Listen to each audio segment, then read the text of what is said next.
Mortgage Minute today being brought to you by our friends at Geneva Financial. When you're ready for that next home loan, Geneva's got the programs and the products. You just need to make the call, 800-306-1990, 800-306-1990.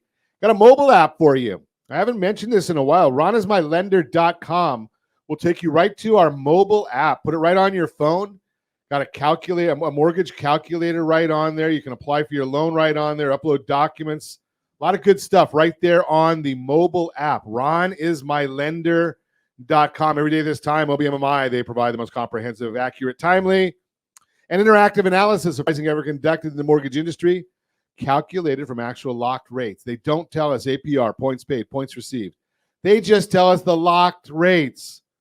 And that's with 42% market share of all mortgage transactions nationwide.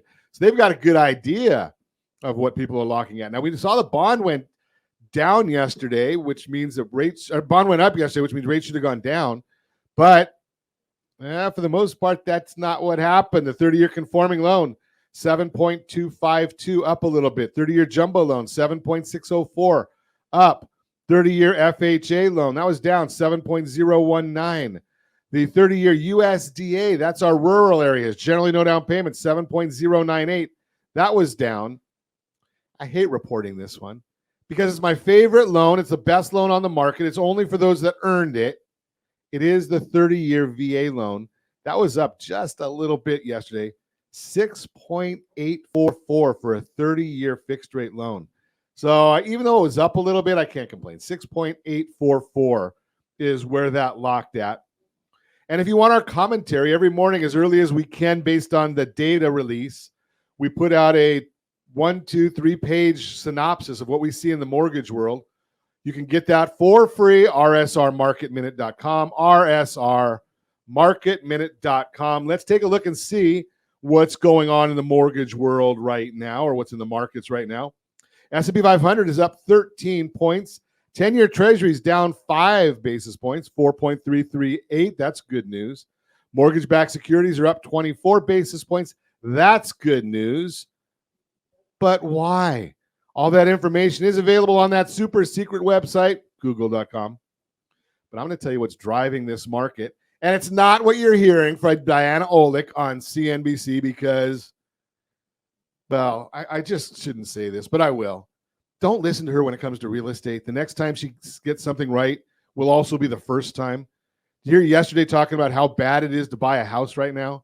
Well, let's take a look at see what the numbers really say. Because Case-Shiller, they came out with their home price index. It is the gold standard for appreciation. Showed that home prices rose 0.7% in September. Latest data they have out.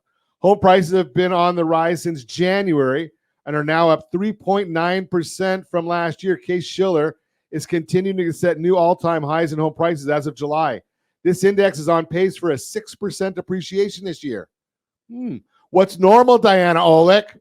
About 4%, so it's going ahead of schedule. Now remember, we only have the data through September. So far, it's likely to think we may see prices slow through the end of the year, which is typically slower. But don't forget, we also had that 8% interest rates for a little bit during that last part of the year. All 20 cities in their 20-city index show gains. So the increase in today's report, widespread across the U.S. And they actually look at houses, the same house, from the last sale to the current sale, and see what that was. It's not like going with median home prices, which is a bogus number. FHFA home price index. That's the Federal Housing Finance Agency released their home price index, which measures home price appreciation on single-family homes with a conforming loan amounts. Different than Case-Shiller, it does not include cash buyers or jumbo loans. The FHFA reported that price rose 0.6% in September and are up 6.1% year over year. FHFA has continued to set new record highs in home prices every month since February of this year. Did you hear that on CNBC? Sorry. Looking at the top 5 appreciation reports in the U.S. since January, appreciation has been on the rise, and according to Case-Shiller, FHFA, CoreLogic, Black Knight, and Zillow, home values are setting new all-time highs, surpassing the peak from last year and more than recovering from the downturn we saw in the second half of 2022. Remember, home prices rose 9% in the first half of 2022, fell 3% in the second half. completed the year at a 6% appreciation. In 2023, they're on pace to appreciate 6 to 8% based on their pace through August, depending upon the appreciation report. Again, we may see this pace slow down. Apartment list. This is a big report right here. Apartment list rental data released its November rental report showing that new rents fell 0.9% during the month and are now down 1.1% year over year. I'm sorry, 11%. Can't see if there's a dot in there. My screen's too small. 11% year over year. Biggest 4-month drop in a row, and should translate to lower shelter costs in the inflation reports we see in the Consumer Price Index, CPI, and the Personal Consumption Expenditure, PCE, which would be a big benefit for lower inflation. That's what the Fed's looking at eventually when they catch up with the data, because they've been looking at old data all this time.